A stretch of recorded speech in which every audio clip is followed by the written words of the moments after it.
அமெரிக்க அதிபர் Donald Trump H-1B விசாவின் ஆண்டு கட்டணத்தை 1.4 லட்சம் ரூபாயிலிருந்து 88 லட்சம் ரூபாயாக உயர்த்த உத்தரவிட்டுள்ளார்.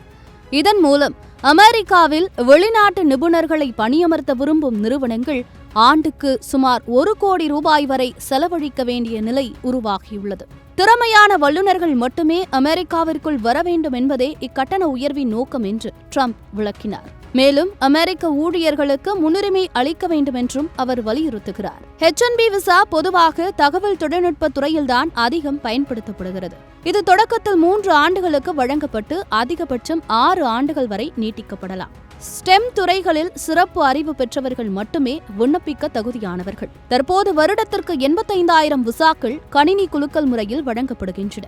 Amazon, TCS, Microsoft, Google, apple போன்ற நிறுவனங்கள் பெருமளவில் இவ்விசாக்களை பெற்றுள்ளன. இந்தியர்கள் H-1B விசா பெறுபவர்களில் 70% மேல் இருப்பதால் இக்கட்டண உயர்வு இந்தியர்களுக்கு பெரிய தாக்கத்தை ஏற்படுத்தும். அமெரிக்க நிறுவனங்கள் வெளிநாட்டவர்களை பணியமர்த்துவதில் தயங்கக்கூடும். இதனால் இந்திய இளைஞர்களின் அமெரிக்க வேலைவாய்ப்பு கனவு பாதிக்கக்கூடும். இந்திய IT நிறுவனங்களுக்கும் கூடுதல் நிதிச்சுமை ஏற்படும். ஆனால் இதன் எதிரொலியாக அமெரிக்க நிறுவனங்கள் பணிகளை இந்தியாவிற்கு அவுட்சோர்ஸ் செய்யும் வாய்ப்பு கூடும். இது இந்திய தொழில்நுட்பத்துறைக்கு வலு சேர்க்கலாம். அதே சமயம் அமெரிக்காவில் பணிபுரியும் இந்திய ஊழியர்கள் மற்றும் அவர்களின் குடும்பத்தினருக்கு கிரீன் கார்டு போன்ற எதிர்கால வாய்ப்புகளில் சிக்கல் வரலாம்.